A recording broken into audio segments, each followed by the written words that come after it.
The uniteam ticket between the Duterte and Marcos political powerhouses swept the two political families to the president and vice president offices. Ferdinand Marcos Jr. replaced Rodrigo Duterte as president, and Sara Duterte became the new vice president. The unity that characterized the heyday of 2022 came crashing down in late 2024. A split that was nearly politically inevitable took a turn beyond a mere political rivalry. The Philippines, currently embroiled in a political dispute with China over their sovereign rights in the West Philippine Sea, finds this news unwelcome. There are indications that China is not involved in the political crisis in Manila, but they stand to benefit from a focus on the Philippines internally, rather than on China's sovereignty threat.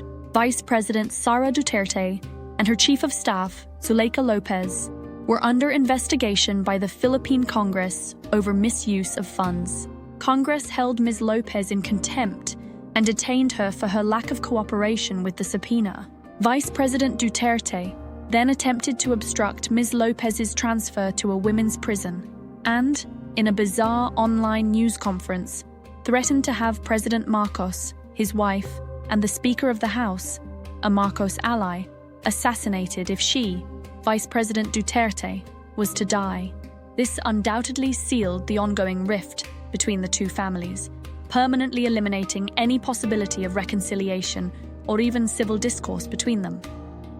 The Philippine Congress initiated an investigation into allegations of fund misuse, threats, and obstruction against the vice president. The investigation has progressed to the point where Congress is considering 3 or 4 impeachment charges against Ms. Duterte. According to a national poll, 41% of respondents support impeachment, while 35% oppose it, indicating a lack of national consensus and significant opposition to it at this time. Political supporters of both families are consolidating their support, as expected. President Marcos announced this week that he had issued an executive order to remove Vice President Duterte and her father, former President Rodrigo Duterte, from the country's National Security Council. Executive Secretary Lucas Bersamin defended the move, stating that not only did the president have the power to remove the Dutertes from the NSC, but he also needed to receive advice from advisors he could trust, confident that their advice was in the country's best interest. The vice president's public threats of assassination against the president and his wife suggest that the president no longer trusts him, a patented understatement. The spokesman for former President Rodrigo Duterte, Harry Roque, accused President Marcos of getting ready to declare martial law, just as his father had done in the past. Secretary Bersamin also refuted and criticized this charge. As a politician, President Marcos has also entered the political sphere and publicly stated that he is considering softening the country's opposition to the International Criminal Court, or ICC.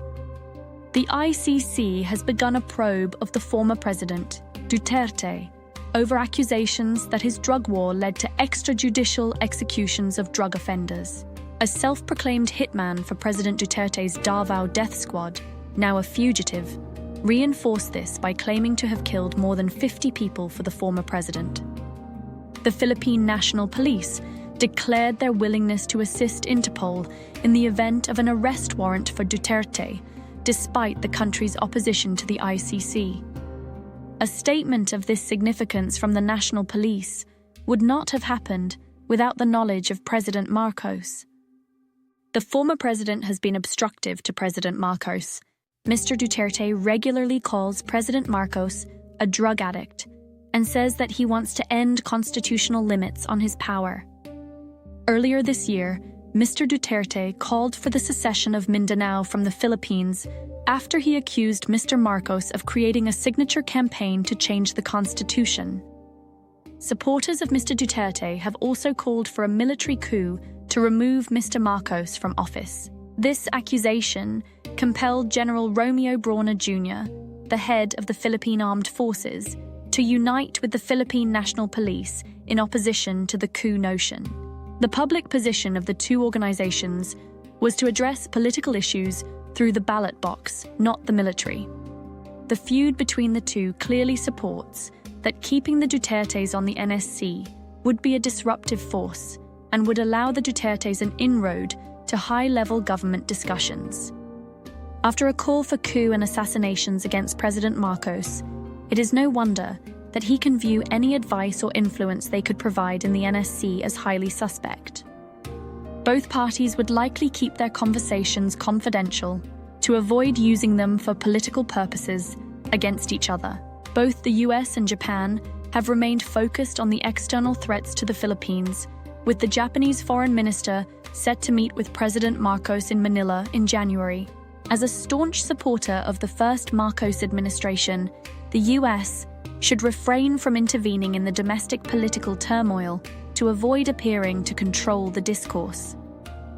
The US clearly prefers the continuation of a more predictable and supportive Marcos over a Duterte, who is more favored to a non-aligned status and is somewhat more unpredictable. Information security and handling in the Philippines must be updated if the Philippines armed forces want more advanced US weapons and intelligence support. The US has already started providing financial assistance with $500 million grants to improve joint bases and the security architecture. The US likely harbors reservations about progressing if Duterte and his supporters gain influence in the NSC, have access to US information and technology, or if a coup were to occur. Neither China, Japan, nor the US are interfering in the political crisis in the Philippines, but they all have a preferred outcome that they would like to see. The political risk for any party to interfere in Philippine politics is significant, as intervention in internal affairs could swing the Philippine populace decidedly in one direction against the party interfering in the domestic politics. On the other hand, the risk is significant, particularly for the US, should Marcos's political position erode and Duterte ascend to power. The Philippines is a key geographical ally in the control of the first island chain and keeping the South China Sea open for commerce, both of which are tied into the Taiwan question for the US and Japan, which is opposed by China.